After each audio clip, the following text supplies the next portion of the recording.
그래서 원장님들이 맥가이버가 된다 그래요. 인수하고 한두 달은 정신이 없다. 지금 이렇게 되면 제가 한 조금 넣습니다. 수익률 10% 이상 오토가 가능하다. 당신의 꿈을 현실로 행복주치 다니쌤. 안녕하세요, 다니쌤입니다. 오늘 이제 고시원 킹님을 모셨는데요. 그동안 이제 고시원에 대해서는 좋은 모습들을 이제 많이 보여드렸는데, 사실 우리가 감당해야 될 것도 많이 있습니다. 그래서 여기 책에 보면 우리 내신 책의 제목이 주 2회 출근하고 월 1,000만 원 버는 고시원 이제 투자법인데요. 이렇게 되기까지는 좀 준비가 필요해요. 감당할 것도 있고. 그래서 오늘은 실제로 고시원을 하시는 분들이 감당해야 될 3개가 있거든요. 이것만 감당하면 여기 책 제목대로 주 2회 2번 출근해서 월 1,000만 원 버는 게 뭐 아주 큰 목표는 아닌 거죠. 누구나 어느 정도면 가능한 얘기죠. 네네. 그래요. 그래서 오늘 좀 더 리얼하게 실제로 운영도 좀 하고 계시고 또 많은 분들 이렇게 컨설팅 해주고 있기 때문에 우리 대표님의 시각이 아닌 일반인들의 시각에서 감당해야 될 것들에 대해서 알려주시고 또 오늘은 대표님이 본인의 통장도 다 오픈해서 어떻게 돌아오는지 보여주실 겁니다. 기다리십시오. 네. 오늘 이제 설명드릴 부분은 이제 고시원 창업 후에 이제 프로 원장님 되기라고 이제 제가 주제를 좀 정해봤고요. 그래서 프로 원장님은 어떤 의미로 쓰시는 거죠? 그러니까 이제 어떤 뭐 사업을 할 때 이 과정들 힘든 것들을 겪었을 때 어떤 문제가 발생하면 유연하게 좀 해결이 되잖아요. 이제 거기까지 가는 과정이 지나야 프로 원장님이 될 수 있다. 이렇게 생각을 하고 있습니다. 네. 그래서 이제 고시원을 처음 시작하게 되면 이제 이거는 임대업이 아니라 이제 서비스업이다라는 얘기를 많이 하게 되고 거기에 대한 이제 설명의 사례를 좀 드릴 예정이고요. 그 다음에 이제 실제 진입을 하게 되면 청소업이다라는 얘기를 많이 해요. 왜냐하면 고시원은 지어진 지가 오래됐고 그럼 내부적으로 다 이 살림들을 정리를 처음에 해야 되기 때문에 그런 부분을 지나서 그 다음 이제 설비업이다라는 얘기를 해요. 이제 건물주의 시설을 임대해서 내가 운영하는 사업이다 보니까 이 시설물에 문제가 생기면 또 이런 것들도 처리해야 되고 이런 과정들을 지났을 때 수익률 30% 이상 오토가 가능하다라는 부분 오늘 상세하게 한번 설명을 드려볼 생각입니다. 그래요. 물론 여기 뭐 청소나 설비를 이제 전문가 또 해당 일을 하시는 분들 모셔서 돈을 주고 할 수도 있겠지만 그래서 남는 게 별로 없겠죠. 근데 이거 가능한 것들은 내가 할 수 있는 것들은 내가 해야 될 거야. 대표님도 본인이 할 수 있는 것들은 대부분 하시나요? 그럼요. 제가 할 수 있는 건 제가 하고 그래서 원장님들이 맥가이버가 된다 그래요. 아주 큰 시설들은 물론 또 전문가 통해서 해야 되겠지만 웬만한 건 또 제가 또 처리를 하고 있습니다. 그래 요즘 이제 일단 그 전문가를 부르면 설비든 뭐 타일이든 뭐든 기본 인건비가 한 5만 원부터 시작하더라고요. 맞아요. 해도. 이제 그런 것들이 잦아지면 남는 게 별로 없죠. 그래서 이제 하나하나씩 한번 설명을 드려보도록 하겠습니다. 서비스업이다라는 말씀을 드렸는데 뭐 서비스업에 대한 부분이 뭐 장사를 하는 사람이 친절하지 않은 사람은 없고 친절이 어려운 사람은 없어요. 그래서 당연히 친절하게 상담하고 해야 되고 이제 입실자 응대라는 건 이 입실자들과 소통하면서 사람을 대하는 일이에요. 근데 보통 뭐 경공매에 관심 많거나 부동산 투자에 관심 많은 분들이 고시원 창업 시장에 많이 또 유입이 되는데 그러니까 일부 이거는 어떤 임대업처럼 생각하는 경우가 많아요. 물론 저도 이제 수익률 30% 오토를 얘기를 드리고 있지만 처음부터 그렇게 되는 건 없단 말이에요. 또 돈 버는데 또 쉽게 돈 버는 게 또 어디 있습니까? 근데 이제 여기서의 포인트로 말씀드릴 부분은 민원 발생 처리에 대한 부분이에요. 왜냐하면 전혀 나하고 알지 못하는 사람들이 살고 있었는데 내가 인수를 했는데 나한테 뭔가 문제를 얘기를 하고 불만을 얘기를 하면 겁부터 먹게 되거든요. 그래서 한번 사례를 통해서 한번 설명을 좀 드려보면 제가 실제 민원 받은 문자를 캡처해서 지금 PT로 넣어둔 거고요. 실제 내용이에요? 아주 장문이에요. 뭐 다 읽기도 어려워요. 그냥 이제 빨간 부분만 체크해서 좀 보여드리면 이 문자를 보낸 분은 301호인데요. 303호 입실자 때문에 스트레스를 받는데요. 뭐 낮이 밤이면 뭐 새벽 할 거 없이 왔다 갔다 하고 슬리퍼 소리에 쿵쿵거리고 사실 뭐 이제 이런 부분들에 대한 문자를 이제 간혹 받습니다만 그리고 조금 지나서 온 부분은 말씀드린 사람은 303호가 아니라 304호래요. 그래서 이 두 사람의 얘기, 양쪽 얘기를 다 들어봐야 돼요. 그러네요. 예, 원장의 입장에서는 한 사람만 얘기 듣고 처리하기가 어렵고 이런 부분들도 사실은 이제 저도 경험이 있으니까 조금 더 시간을 가지고 기다리면서 처리하려고 하는데 다시 확인해 보니까 이렇다고 얘기를 해요. 그러니까 이제 여러 사람이 사는 공동시설이 있는 공간이기 때문에 네. 모든 사람을 충족할 수는 없어요. 그렇죠. 예, 서로 좀 이해하고 또 에티켓 지켜가면서 하는 부분이라 어떤 민원이 발생할 때 바로 즉각 대응하는 것보다 조금 더 확인을 하고 민원 처리를 좀 최대한 해결해 주는 게 불편함을 해소하는 방법이다라는 부분 때문에 좀 설명을 드렸습니다. 그러니까 저도 이렇게 고시원 하시려는 분들 네. 얘기 나눠보면 네네. 다 좋은데 네. 이제 임차인이라고 할게요. 여기 입시를 하신 네네네. 분들의 다양한 민원을 네. 처리할 자신이 없다. 이제 간단한 민원도 있지만 네. 뭐 예를 들어서 막 술 먹고 소변 네. 피우고 네. 뭐 그런 것도 있잖아요. 네. 그런 것들이 굉장히 부담스럽고 무섭다라고 하는데 네.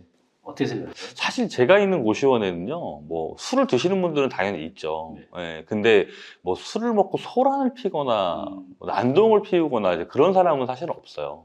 만약 그런 상황이 생기면 네. 대표님 같으면 어떻게 처리하시겠어요? 그러니까 이제 일단 술이 깨고 나서 통화를 하고요. 네. 그 부분이 다음에도 반복이 된다면 그럼 저희 원에서 계시는 거는 좀 안 맞을 것 같습니다. 다른 쪽으로 좀 이동을 해주십시오. 네. 계약 기간까지만 하고 종료하겠습니다라는 얘기를 드리겠죠. 아예 그 이제 처음에 들어오실 때 네. 입실 뭐 계약서라고 할까요? 네네. 거기에 그런 내용들이 적혀 있으면 좋을 것 같아요. 적혀 있어요. 술 먹고 난다면 바로 퇴실 조치한다 이런 네. 거죠. 실내 소음이나 타인에게 불편을 주는 행위를 하게 되면 퇴실 조치한다라고 명시를 해놨고요. 예, 그런 부분을 알고 있지만 또 술을 먹으면 실수라고 하잖아요. 그렇죠. 근데 이게 두 번, 세 번 반복되면 계시는 분들이 불편해서 나갈 수가 있어요. 그럼 제 입장에선 사업적으로 손실을 보는 거기 때문에 그런 부분을 잘 얘기하고 뭐 그렇다고 뭐 나가 뭐 이렇게 하는 게 아니라 최대한 대화로 잘 풀고 해결을 하면 뭐 해결 안 될 일은 없습니다. 그렇죠. 그래서 다음으로 넘어가서 추가적으로 하나 더 이 민원에 대한 설명을 드리면 207호라고 이제 여기에 써 있잖아요. 네. 다름 아니라 택배 물품이 사라져서 어이구. 근데 제가 지금 고시원을 3년째 하고 있고 네. 제가 지금 현재 운영하는 곳에서 1년 반 넘게 하고 있는데 택배 물품이 사라진 적은 한 번도 없었어요. 그래요? 도난. 그래서 이상하다. 그래서 지금 제가 좀 주말에 쉬는 날이었는데 이걸 한번 돌려보겠다 해서 CCTV 요? 네, 확인을 CCTV를 해봤어요. 근데 저도 이제 이런 부분을 좀 실수하는 게 앞에서 분명히 양쪽 얘기를 들어봐야 된다고 했는데 이걸 신고한 분이 제가 그 고시원을 하고 있는 근처에 경찰이에요. 경찰이요? 네, 경찰이 거주하고 있었고 그분이 207호고 그분이 얘기하니까 그럼 맞겠지라고 생각을 한 거예요. 그렇군요. 근데 실제로 확인해 보니까 그 기사님이 이분 물건을 놓고 가지 않았어요. 그래요. 네, 그러니까 이런 부분도 민원도 그래서 괜히 다른 분을 의심하게 되고 다른 분은 아니라 그러는데 또 추궁하게 되고 이런 부분들이 있어서 민원은 항상 사람 간의 문제니까 양쪽을 잘 확인하고 처리하시면 많은 도움이 될 수 있을 겁니다. 다음 넘겨서 이제 두 번째 청소업이다. 청소업이다. 네. 굉장히 힘들 것 같이 느껴지는데. 네, 뭐 인수 폐기물 처리하는 거, 인테리어에 정리하는 거, 원내 청결 유지하는 거 이 과정들을 지나게 되는데 사실은 뭐 저번 주, 저저번 주까지 하면 제가 이제 컨설팅하고 있는 분 세 분이 창업을 하셨어요. 네. 세 분 다 하시는 말씀이 처음엔 똑같아요. 쓰레기가 처음엔 안 보이는데 구석구석 너무 많이 보인다. 뭐 상부장, 하부장을 떼서 폐기물 처리하는 데만 하루가 금방 간다. 그런 얘기들을 많이 하거든요. 겪는 과정이에요. 보통 인수 초기에 이 네. 청소할 게 굉장히 많겠네요. 그렇죠. 그러니까 우리가 어디 이사를 하면 처음에 뭐 한 주, 뭐 길게는 한 달 정도 계속 뭘 정리를 하잖아요. 그게 사업적으로 고시원 같은 경우에는 다 물품들을 정리하게 되고 안 쓰고 있던 오래된 짐들을 다시 다 인수한 분들이 버리게 또 되어 있어요.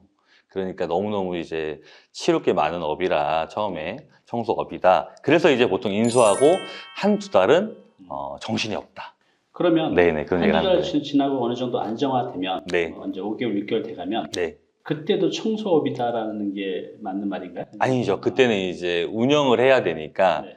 그때는 이제 설비적인 문제는 또 뒤에 말씀드리겠지만 나올 수 있죠. 복도나 공용 공간이나 방 안에 있는 거나 다 치우고 나면 이제 그때는 뭐 퇴실하는 사람이 생길 때만 그냥 간단한 청소만 하면 되는 거지. 지금 이제 인테리어 후에 정리하는 부분인데 실제 제가 이제 인수한 고시원에 이제 인테리어를 시작했을 때요.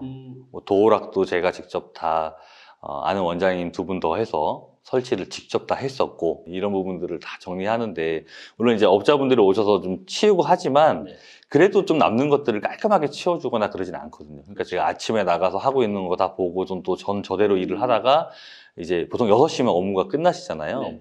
그럼 남으면 제가 다 쓸고 닦고 또 한 번 치우고 다음날 또 공사하시면 또 쓸고 닦고 저녁마다 들어가게 되는 거죠. 여기는 얼마나 걸렸어요? 이렇게 인테리어 공사가? 여기는 원래 공정이 한 2주 정도 봤는데 네. 2주 하루 정도 좀 못되게 잘 마무리가 돼서 한 2주로 보시면 될 것 같아요. 현재 넉넉잡아 인수하고 나서 인테리어 한다고 하면 네. 두세 달 정도는 네. 좀 청소를 좀 많이 해야 된다. 쓰레기 청소를. 네, 계속 치우고 닦고 내 공간이 되게끔 이제 손에 익을 만큼 계속 청소를 하는 거죠. 이제 이어서 얘기하는 부분이 이제 설비업이다. 앞부분은 감당할 건데 설비는 뭔가 네. 노하우가 많이 있어야 될 것 같아요. 기술자가 하는 영역 아닌가요? 맞죠. 예, 그 뭐 화장실에 간단한 부속품 뭐 네. 그런 푸법이나 세면대에 달려있는 뭐 이제 수전을 교체하는 거나 네. 방에 등 교체하는 거나 뭐 그런 거는 문제가 아닌데요. 배수관이 막히면 그건 제가 할 수 있는 영역이 아니에요. 그렇죠. 이건 네. 전문가 영역이죠. 예, 요즘엔 또 배달을 많이 시켜 드시기 때문에 막 네. 기름 덩어리들이 예를 들어 주방에서 이렇게 쌓여서 생긴다 그러면 물이 안 내려가니까 그런 부분들을 이제 전문가를 불러서 다 빨아들여야 되는 거고 이제 고시원을 계약할 때 가장 예민하고 법정인 소송까지 갈 수 있는 부분이 누수예요. 그러니까 쉽게 얘기하면 뭐 옥상에서 누수가 생기는 부분은 건물주가 해주게 되어 있지만 네. 만약에 1층 근린상가에 1층에 상가가 있는데 저희가 뭐 2층을 쓴다고 하면 네. 2층에서 떨어지는 물방울이 있다면 그 부분은 임차인끼리 처리를 해줘야 돼요. 2층에서 해줘야 돼요. 대표님도 그런 경험이 있으신가요? 네, 얼마 전에 그런 경험이 있어서 1층은 저희 이제 고깃집인데 건물이 좀 오래되다 보니까 천장에 좀 크랙들이 있어요. 네. 사실은 이제 뭐 건물주분보다 저하고 그 1층의 사장님이 더 이 시설을 잘 알잖아요. 네. 그래서 물방울이 계속 떨어지면 이제 누수에 대한 배관의 문제다라고 생각할 텐데 네. 물이 준 물방울이 떨어지다가 또 안 떨어지다가 떨어지다가 안 떨어지다가 그 사장님도 좀 스트레스 받으시고 저도 계속 오니까 신경이 쓰여서 가장 근접한 방 그 위에 있는 방을 화장실 그 반짜기로 된 줄눈 방수 시공을 다 했어요. 거기에 보면 이제 백시멘트로 되어 있는데 네. 변기 쪽에 백시멘트는 이제 좀 잘 시간 지나면 깨지게 되어 있고요. 그래서 변기 쪽, 세면대 쪽, 화장실에 있는 테두리, 그리고 중간에 있는 그 줄눈에 있는 부분이랑 하수구 물 내려가는 그 이 네. 틈이 가장 많이 백시멘트가 부서져요. 물이 이렇게 내려오니까 낮은 데로요. 그러면 그 부분에 물방울이 들어가게 되면 아래쪽에 흐를 수가 있어서 그 사각 틈을 육가라고 하거든요. 네, 그런 부분들을 다 막는데 비용적으로는 한 25만 원 들었어요. 적지 않네 이것도. 네, 근데 저는 왜 이렇게 줄눈 시공만 하는데 이렇게 비싸지라는 생각했는데 이제 현장에 이제 공사실 때 제가 옆에 있었으니까 글라인더로 그걸 다 까서 다 그렇게 작업해 주시고 나서 전자업이 필요하군요. 예, 지금은 오늘 1층에 확인하고 왔는데 아직 새지 않는데요. 그런 일들이 발생하기 때문에 이게 이쪽에 그러고 저쪽에 그러고 자꾸 뭐 어떤 시설에 문제가 생기면 계속 내가 이 업이 맞나? 이 업을 계속 할 수 있을까? 라는 스트레스를 받기 때문에 이제 이런 과정들을 지금 설명드리고 있는 겁니다. 거꾸로 내가 원인이 돼서 아래층이 피해를 볼 수도 있지만 네, 거꾸로 내가 피해자가 될 수도 있을까요? 위층에서 누수가 돼서 아래층으로 흘러올 수도 맞습니다. 있긴 하네요. 네. 그러니까 이제 서로 헤아려서 문제를 잘 해결하는 게 중요할 것 같습니다. 네. 그리고 이제 여기 사진으로 좀 요 앞부분을 말씀드리면 네. 이제 1층 누수하고 상관없이 저희 이제 고시원 들어간 입구 쪽인데 우측에 보시는 거는 천장에 네. 처음에 고시원을 제가 인수하고 나서 뭐 나무가 하나 되어 있는 거예요. 네. 그게 처음에 보지 못했어요. 그리고 이제 누수 특약을 넣어놓고 지난 다음에 네. 이쪽에 물방울 떨어지길래 그 합판을 떼봤더니 이렇게 받쳐놨어요. 아이고. 전분이 얘기를 해주지 않아서 통화를 해서 음. 이게 뭐냐, 책임 소재를 묻지 않을 테니까 뭐 사항은 알아야 처리하지 않겠냐. 에어컨을 틀면 이쪽 천장 쪽에서 물이 떨어져요. 어허. 그래서 이거를 해결을 해야겠다 해서 이 부분을 이렇게 막아서, 이게 선이 아니고요, 호스예요, 호스. 물배가. 네. 네네. 그래서 밖으로 아예 방수 처리를 지금 이렇게 깡통방수라 그러잖아요. 네, 그래서 이렇게 처리를 해서 해결을 했고요. 처음에 인수받았을 때 간판에 불이 안 들어오는 거예요. 10년을 운영했다고 했는데 그럼 간판을 10년 동안 안 썼냐. 그래서 저는 이제 타이머를 달고 했는데 장마철 때 보니까 이쪽으로 물이 떨어지는 거예요. 네네. 그래서 이 부분도 원인을 찾아서 해결을 했습니다. 그래서 이제 고시원을 하다 보면 좋은 시설, 문제 없는 시설, 이제 A급 그런 물건들을 이제 나는 꼭 선점하겠다라는 생각을 많이 하고 창업을 시도할 수 있는데, 현실적으로 제가 봤을 때 세 가지 중에 두 가지가 만족스럽고 네. 한 가지는 내가 보완할 수 있다면 그러면 전 들어가도 된다고 생각하는 사람이에요. 하나는 이제 문제 해결을 하는 거지, 뭐 시설이 마음에 들면 또 입실자가 마음에 안 들 수가 있고, 입실자가 마음에 들면 또 뭐 청소할 게 너무 복잡할 수 있으니까 어떤 업이든 쉬운 업은 없지만 이런 과정들을 다 지나야 좀 프로 원장이 되는 과정으로 가고 있다라고 생각해 주시면 좋을 것 같습니다. 그래요. 저도 이제 직장 생활을 했지만 직장 생활을 하다가 나와서 직장은 내 역할만 하면 되는데 이 사업은 온전히 모든 걸 다 내가 혼자 다 처리를 해 가야 되거든요. 네. 또 너무 생소하죠. 네. 그러니까 이렇게 생각하시면 될 것 같아요. 아무리 쉬운 것도 처음에 하는 것은 다 어렵고 두렵고 힘들어요. 근데 이 역시도 우리 대표님도 처음에 막 진짜 너무너무 힘들었을 거 아니에요. 맞아요. 네. 지금은 그냥 일상으로 이제 하신 거예요. 지금도 물론 어느 정도 힘드시겠지만 네. 다 처리할 수 있는 그런 내공이 생기신 거잖아요. 네네. 그럴 때까지만 견뎌내야 될 것 같아요. 이거는 뭐 고시원뿐만 아니라 모든 곳이 다 마찬가지인 것 같습니다. 네, 맞습니다. 그래서 이게 좀 어떤 과정을 머리로 공부하고 책도 보고 유튜브도 보고 하는 것도 좋은데, 실제 내가 인수해서 그런 경험들을 쌓는 게 네. 가장 이 업에 성장하는 첫 걸음이다라고 생각을 합니다. 다음 이어서 이제, 그래서 이런 세 과정을 지나오면 네 번째 과정이 이제 수익률과 오토입니다. 근데 이제 보통은 이제 요 단계를 많이 말씀드렸고 전 단계를 이제 오늘 자세하게 설명을 드리지만, 이 단계가 가능해요. 가능한데 전 단계를 생각하지 않고 그냥 시작하면 이 단계다라고 생각하는 것이 그렇죠. 조금 이제 오산일 수 있는 거기 때문에, 그러면 이 수익률 오토가 뭐 내가 만실인 고시원을 인수받으면 뭐 바로 만실이냐? 그렇지는 않고요. 만실이어도 손바뀜이 있어서 빠져나가는 또 입실자가 있을 수 있고 하니까 잘 운영해서 사람이 빠져나가면 또 채우고 또 채우고 해서 유지를 하면서 그 수익률을 최대한 끌어올려서 가는 거거든요. 그러면 여기에는 홍보 마케팅이라는 게 필요해요. 그렇죠. 네. 지나가면서 보는 인파보다 온라인 검색하는 인파를 따라갈 수가 없어요. 그렇죠. 네, 그런 부분들이랑 또 고시원을 운영을 잘 해야 되고 입실 수익률이랑 오토 시스템을 만드는 건데, 전 여기서 이제 포인트로 말씀드리는 부분이 이제 입실 수익률 달성이에요. 네. 이게 어떤 의미죠? 보시면 이제 이거는 제가 실제 저번 달 이제 10월 1일부터 25일 날 이 자료를 만들었기 때문에 입실자 금액을 실제 해서 한번 매출을 보여드리는 거예요. 그렇군요. 네, 중간에 보여드리고 또 26일부터 31일까지 말일까지 퇴실할 사람이 없었기 때문에 네. 그러면 제가 합계하게 되면 10월 총 매출이 제가 운영하는 곳은 44개짜리 방이 있는 고시원입니다. 그렇게 이제 데이터를 한번 계산해 보시면 나올 건데, 저는 이제 이렇게 받고 있습니다. 그럼 이제 지금. 평균적으로 월 한 1,800 전후가 나오는 거예요, 매출은? 네, 1,700, 그리고 방이 좀 빠지면 한 1,600 정도 나오는데, 여기에 이제 임대료가 빠질 거고요. 네. 그리고 뭐 수도, 전기, 뭐 도시가스, 인터넷 이런 공과금이랑 운영하는 어떤 자금이 좀 빠지니까요. 네. 그런 부분들을 빼고 나머지가 제가 가지고 가는 이제 순수익이다. 라고 이제 생각을 해보시면 그러면 되겠습니다. 네. 월 한 1,000은 좀 넘나요? 지금 이렇게 되면 제가 한 900 조금 넣습니다. 네. 네, 그래서 월정 가까이 되는 부분이라서 이렇게 되고, 요거는 이제 또 공과금에 대한 부분은 이제 오해가 없으시길 바라는 게, 뭐 에어컨을 많이 틀거나 또 추워져서 이제 보일러 가동을 많이 하게 되면 그런 지출은 당연히 많이 생길 수밖에 없어요. 그래서 그런 부분들은 조금 더 순수익이 조금 더 낮아진다는 거, 그런 부분들을 좀 감안하셔서 생각을 하시면 되겠습니다. 여기 사업장 같은 경우는 대표님은 보통 일주일에 몇 번 네. 정도 가세요? 지금은 저는 사실은 이제 월수금 이모님한테 청소를 부탁드렸고, 네. 그래서 제가 나가는 거는 한 번에서 이제 2번 정도 나갑니다.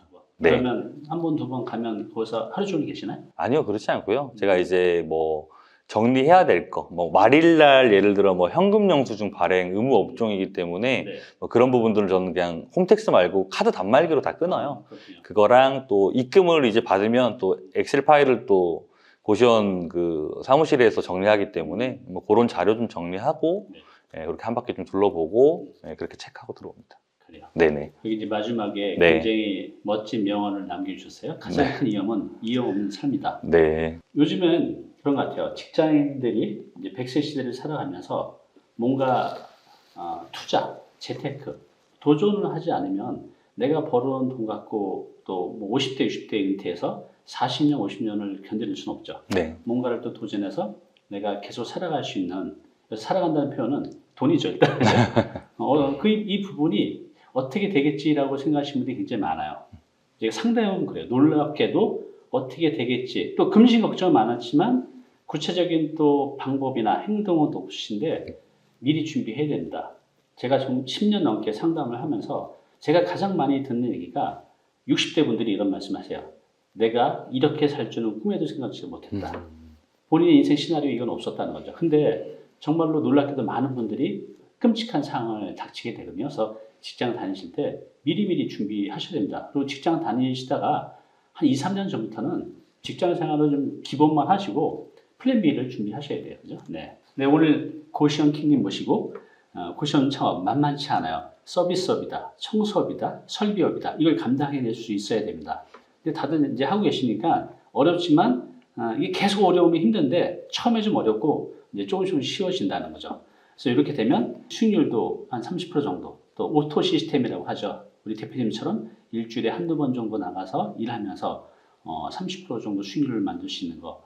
대한민국에서 이 정도 되는 거는 그렇게 많지 않을 것 같아요. 그래서 이제 고시원에 대해서 부정적으로 보시는 분도 많은 있는데 그게 어떤 면인지 모르지만 뭐 힘들다, 또 사람 문제, 또 내가 이제 투자한 거에 대한 회수 이런 이제 여러 가지 고민들이 있으신데 모든 게 다 어려운 것 같아요. 그래서 한번 더 고민해 보시고 이런 오늘 말씀드린 이 세 가지를 여러분들이 감당할 수 있다고 하면 좀 더 알아보고 도전해 보시면 좋을 것 같습니다. 오늘 이렇게 나오셔서 감사합니다. 네, 고맙습니다.